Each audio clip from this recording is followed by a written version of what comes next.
Thank you for tuning in to another episode of Forgotten Gear Restorations. What are you supposed to do with yourself when you're not supposed to like something? What do you do when you've been told your entire life by dissenting voices online that you're supposed to hate something, but then you end up loving it? What do you do? Well, you just accept the fact that you love it.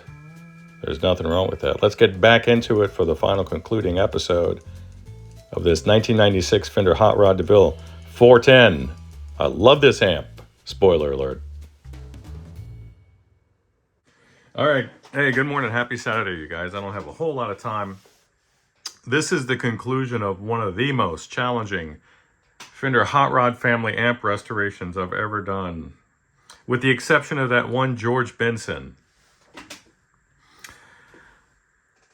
This is an old 1996 410 DeVille, and this is sacrilege. This is like apostate. This is like one way trip in the basket down to the nether. This Hot Rod DeVille is amazing sounding.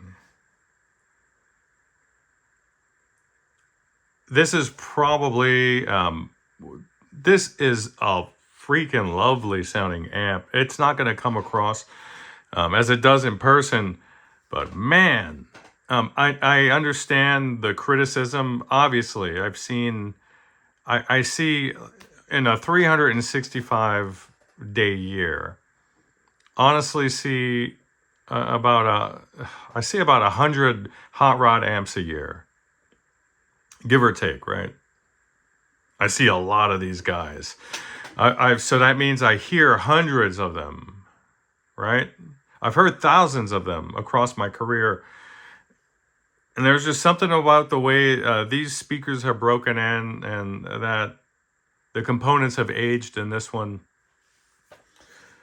Obviously, I did all of the reliability mods. I haven't touched the tone stack. I haven't touched any of the gain stages. I haven't done anything to the input except bring it back to where it was new. And with a guitar that has a decent set of pickups and an action that's not crashing out on the frets, and even for a dude that has a non-functional index finger, look how bent it is. I can't bend it. This is all I can do. So I can't play lead anymore. But I was so inspired just to try, you guys. Like, this amp inspired me to try for longer. I didn't want to stop playing this amp. The reverb is perfect. It's just unbelievably good sounding. Is it a Monday or Tuesday or Wednesday amp? Who knows? It's a beautiful sounding amp, period. Bar none. It doesn't matter if we're judging with our ears or not our eyes, and we're not letting our biases steer the ship here, then you're going to agree that if you're a Fender guy who likes juicy drive, this amp sounds great. Again, your mileage may vary. YouTube is going to do what it does, and obviously I'm just recording on an iPhone. So, but just let me tell you, to be in this room with this particular amp and my particular guitar, it's such an astonishingly inspiring sound. The feel is perfect with that increased screen grid resistance. I did modify that. So the sense of touch and elasticity under the fingers of even under the pick, it's just so fun and engaging to play. And I sure wish, man, I have a lead. I have a couple of layers that I wrote for that thing that I've been practicing on or auditioning the amps on for you guys. I just haven't recorded in ages. I don't do that anymore. But when you can't bend your index finger, it affects all the other fingers. So I'm in a really weird position where I can go for a joint replacement that may give me 10 years, and playing guitar maybe less. And I'm not going to get all the range back. I may get like 30 degrees, but that's enough for me, dude.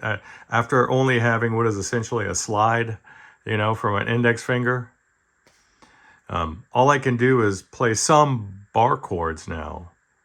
Some.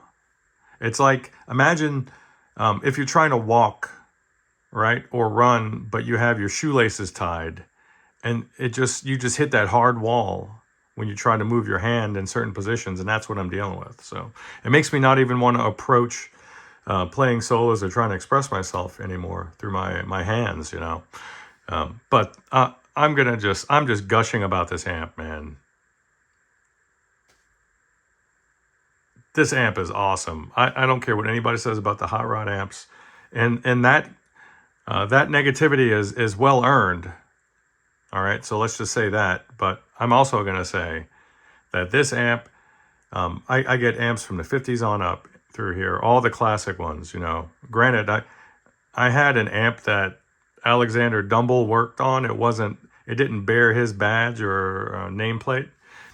But even that amp wasn't so engaging and fun to play, dude. This amp is just fun and inspiring to play. And that just goes back to the whole point of why I do this, because every amp is special. Every amp gives people a voice. So, and that's important. So I hope this finds you guys well out there. I'm just all lost in the moment here. You guys take care. Bye-bye.